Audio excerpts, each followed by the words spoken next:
नमस्कार। आज हम एक नया बिंदु शुरू करेंगे। बिंदु का नाम है संधि।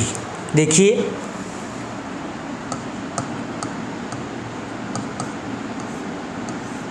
संधि। यस, संधि। सबसे पहले इसकी डेफिनेशन या परिभाषा के बारे में जानें कि संधि किसे कहते हैं। संधि दो वर्णों के परस्पर मेल से उत्पन्न हुए विकार को संधि कहते हैं। यानी जब दो वर्ण पास पास में आपस में मिलते हैं, चाहे स्वर हो या व्यंजन हो, आपस में मिलते हैं और उनके आपस के मेल से जो एक परिवर्तन होता है, एक विकार होता है, उसे हम संधि कहते हैं। तो संधि की परिभाषा क्या होगी? दो वर्णों के परस्पर मेल से उत्पन्न हुए विकार यानी परिवर्तन को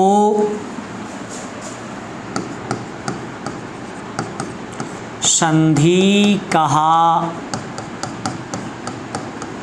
जाता है।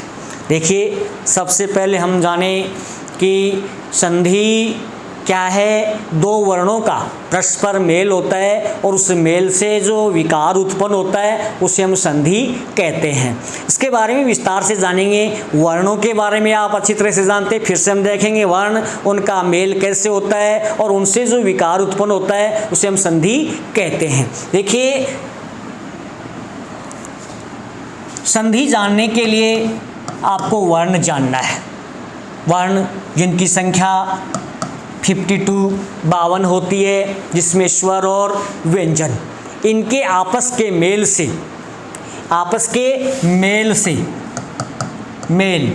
मिलना, आपस में मिलना और उनसे एक विकार उत्पन्न हो, उनसे एक परिवर्तन आए, उसे हम क्या कहेंगे? संधि कहेंगे। जैसे उदाहरण के लिए समास में क्या होता है? शब्दों का मेल होता है, जबकि संधि में किसका मेल होता है? वर्णों का मेल होता है। वर्ण आपस में मिलते हैं और उन वर्णों के मेल से ही एक विकार उत्पन्न होता है। उदाहरण के लिए जैसे राम जमा अवतार, राम जमा अवतार,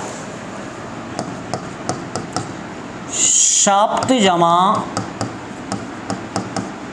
ऋषि, सप्त जमा ऋषि, पर जमा उपकार, यशय जमा दा, यशय जमा दा, शत जमा जन। देखिए, ये संधि है। इनमें दो वर्णों का मेल कैसे हो रहा है? इसमें जो मेल हो रहा है ए जमा ए, ये जो विकार हुआ है ये संधि है।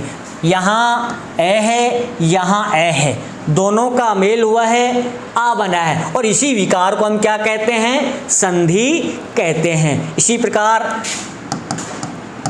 ए जमा री, क्या बना? अर, क्या बना? अर। इसी प्रकार ए जमा ऊ, ओ। इसी प्रकार ए जमा या विसर्ग या आ, सॉरी, इसको हम विसर्ग के रूप में भी लिख सकते हैं। विसर्ग और आ, क्या बना? ओ। इसी प्रकार तय जमा जय, क्या बना? संधि विच्छेद करें तो इसका क्या होगा? रामावतार। क्या होगा? संधि करेंगे तो रामावतार। इसका क्या होगा? सप्तर्षि, इसका क्या होगा? परोपकार, इसका क्या होगा? यशोदा, और ये क्या हो जाएगा? सज्जन। यानी संधि में क्या होता है? दो वर्णों का परस्पर मेल होता है और उन परस्पर मेल से उत्पन्न हुए विकार को हम संधि कहते हैं। दो वर्णों के परस्पर मेल को हम संधि कहते हैं और संधि के बाद मिले वर्णों को पहली अवस्था में आने को संधि विच्छेद कहते हैं। क्या कहते हैं? संधि विच्छेद कहते हैं। अब देखिए, सबसे पहले हमें संधि की परिभाषा हमने देख ली।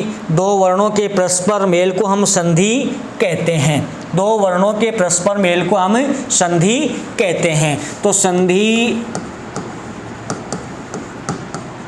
दो वर्णों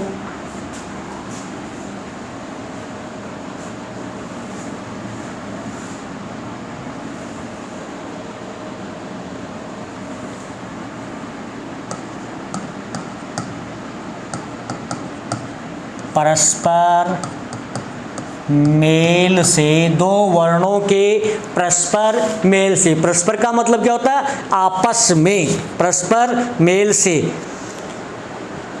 जो परिवर्तन होता है, मेल से जो विकार या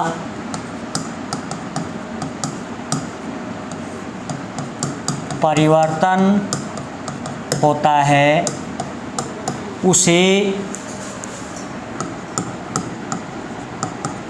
संधि कहते हैं। अब संधि के प्रकार, संधि के मुख्यतः तीन प्रकार हैं। नंबर 1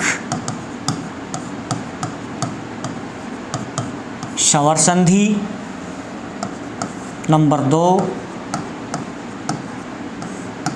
व्यंजन संधि और नंबर 3 विसर्ग संधि। स्वर संधि, व्यंजन संधि और विसर्ग संधि। सबसे पहले हम स्वर संधि। स्वर संधि की परिभाषा क्या होगी? स्वर संधि में दो स्वरों का परस्पर मेल होता है, यानी इसमें दो स्वर आपस में मिलते हैं और उन स्वरों के परस्पर मेल से जो विकार उत्पन्न होता है उसे हम संधि कहते हैं। यानी इसमें केवल स्वरों का ही मेल होता है। जैसे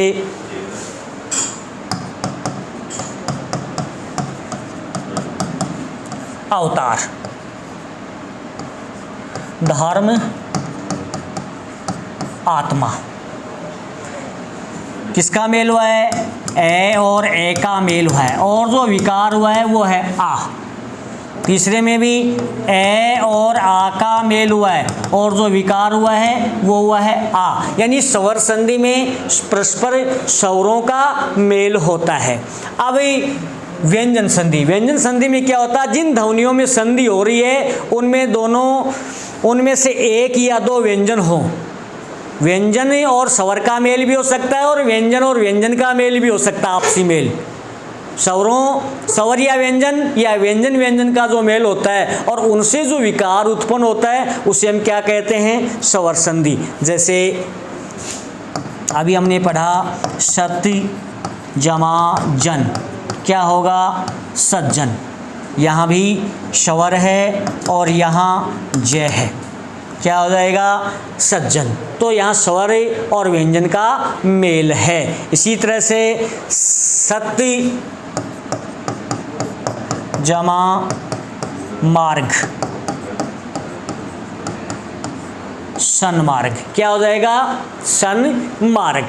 तो स्वर संधि में स्वरों का मेल, विसर्ग संधि में स्वर और व्यंजन या व्यंजन दोनों का मेल होता है। इसी प्रकार हम विसर्ग संधि के बारे में देखें तो विसर्ग संधि में स्वरों या व्यंजनों के साथ विसर्ग के मेल से विसर्ग में जो परिवर्तन होता है विसर्ग में जो परिवर्तन होता है उसमें जो विकार आता है उसे हम क्या कहेंगे, विसर्ग संधि कहेंगे। नेक्स्ट कालांश में हम स्वर संधि को विस्तार से पढ़ेंगे, स्वर संधि के जो उपभेद हैं उनके बारे में जानेंगे। तब तक के लिए धन्यवाद।